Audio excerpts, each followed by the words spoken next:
বক্তব্য বলুন এইটার বিষয়।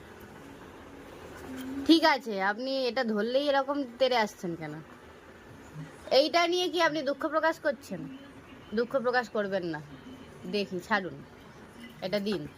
বাবা, এত প্রিয় এটা আমি এই প্রথম, না ফাটলে বুঝতেই পারতাম না যে এটা এত প্রিয় আপনার একজন। দাঁত খেজাচ্ছেন কেন?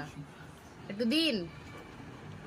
নিজেই ফাটিয়ে আমাদের উপর রাগ দেখিয়ে কি হবে? আমি তো এনে দিয়েছিলাম, আপনি যদি সেটা ফাটিয়ে দেন তার জন্য কে দায়ী? আপনিই দায়ী।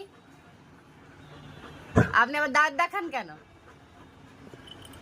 সবকিছুতে আপনি এরকম দাঁত দেখান কেন? দিন। ঠিক আছে, তেরে উঠতে হবে না, আপনি বসুন। তেরে আসছেন কেন আপনি? এটা ভদ্রতা নেই আপনার? এটা ভদ্রতা নেই আপনার? সবকিছু একটা সিস্টেম আছে, বুঝলেন? এইরকম ভাবে দাঁত মুখ খেজাবেন না সব সময়। ভদ্রতা বলে তো একটা বস্তু আছে, সেইটার নিমিত্তটুকু আপনার মধ্যে অবশিষ্ট না। সারাক্ষণ দাঁত মুখ খেজাচ্ছে। বলটা নিয়ে এখন শোক প্রকাশ করে কি হবে? কামড়ু কামড়ু করে। এই বল এত প্রিয়, আগেই বলতে পারতেন, আরো 10টা নিয়ে আসতাম, একটা করে ফাটাতেন, আবার একটা করে খেলতেন।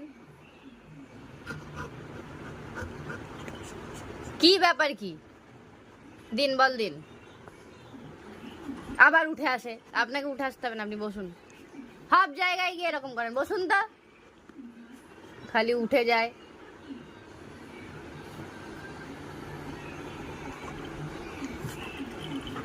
আচ্ছা, উঠতে হবে না, আপনি বসুন, বসুন।